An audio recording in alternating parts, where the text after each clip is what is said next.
Hello, I'm Caroline Goyder. I'm a voice coach, public speaker and the author of The Star Qualities. And we're here today in the Piccadilly Theatre because I'm going to be passing on some top tips for confidence, speaking well and making a really great impression. How to be confident at work. Now, confidence at work, I think, is a little bit different to confidence, say, at a party.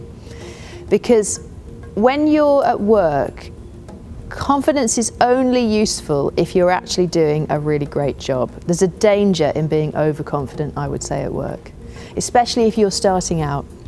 So first up, I think it's really important to say that if you want to be confident at work, really work on developing your skills. Know what your strengths are, know what your weaknesses are, and work really hard on developing the things that people at work want you to develop. When people give you criticism, listen to what they say. It's something that when I talk to A-list actors for my book, The Star Qualities, they're all people who've done really well in their careers. And they all said it's so crucial to listen and to take criticism. And I think often we get really scared of being criticised and we don't listen fully. If you can take on board what someone is saying about you and really work at it, then you're going to progress through your career much more quickly. Once you've got your skills really together and you're doing a good job, then it's really worth starting to think about how to have gravitas or credibility, because sometimes you do have to stand up in a meeting and make your points and you want people to listen to them.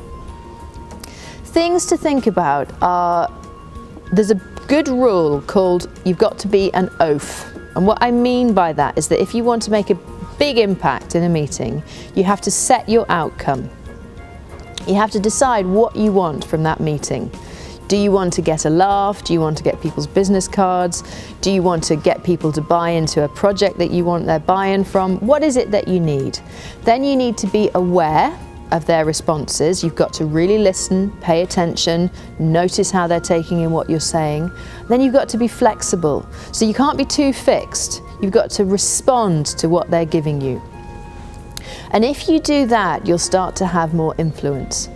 Another tip that I think can really help people is if you think about using the language that other people use to you. So if your boss uses a certain turn of phrase or talks about certain values, you can use those values back at them. So maybe they always say, we need the project to be successful. If you start your pitch, your meeting with, we all want this project to be successful, then your boss is going to feel that you're looking at the goal the same way that they're looking at. You have to be careful, obviously. You want to make it very subtle, but using their language can really help you. Another thing to think about is asking lots of questions. If you find out from someone what success looks like, you can actually ask them that, what will success look like if we achieve this goal? Then you find out what matters to them. And if you can give them what they want, you're going to be successful and you're going to start to feel more confident. So listen to people, do the work, set clear goals, and then really tune into people's values, and you will start to develop a really healthy sense of confidence that's because you're doing a great job. And frankly, there's no other kind of confidence to have at work. Anything else is just arrogance. So that's how to be confident at work.